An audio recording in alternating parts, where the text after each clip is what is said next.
ഈ അനന്തര സ്വത്തൊക്കെ വിഭജിക്കുന്ന സമയത്ത് മറ്റോന്റെ അവകാശം കൂടി കൈക്കലാക്കാൻ, അതും കൂടി തട്ടിപ്പറിച്ചെടുക്കാൻ സത്യം ചെയ്തിട്ട് വരെ ആ അവകാശത്തിന് വേണ്ടി വാദിക്കും, കള്ളസത്യം ചെയ്തിട്ട്. അള്ളാഹുവിന്റെ റസൂൽ സല്ലല്ലാഹു അലൈഹി വസല്ലം പറയാണ്, ഒരാൾ വേറൊരാളുടെ അവകാശത്തിന് വേണ്ടി കള്ളസത്യം ചെയ്താൽ ഔജബല്ലാഹു ലഹുന്നാർ, നരകത്തെ ആ മനുഷ്യന് അള്ളാഹു നിർബന്ധമാക്കിയിരിക്കുന്നു. വഹറമ അലൈഹിൽ ജന്ന, സ്വർഗ്ഗം ആ മനുഷ്യന് ഹറാമാൻ.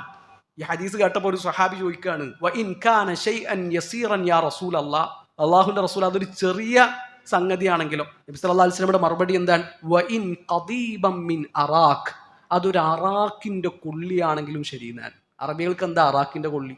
ഒരു പല്ലേക്കുന്ന ആ കൊള്ളി കണ്ടിട്ടില്ല, അതാണ് അറാഖിന്റെ കൊള്ളി. ഹജ്ജിന് ഉംറക്കൊക്കെ പോയ ആൾക്കാർ വരുമ്പോൾ കൊണ്ടുവരലുണ്ട് ആ കൊള്ളി.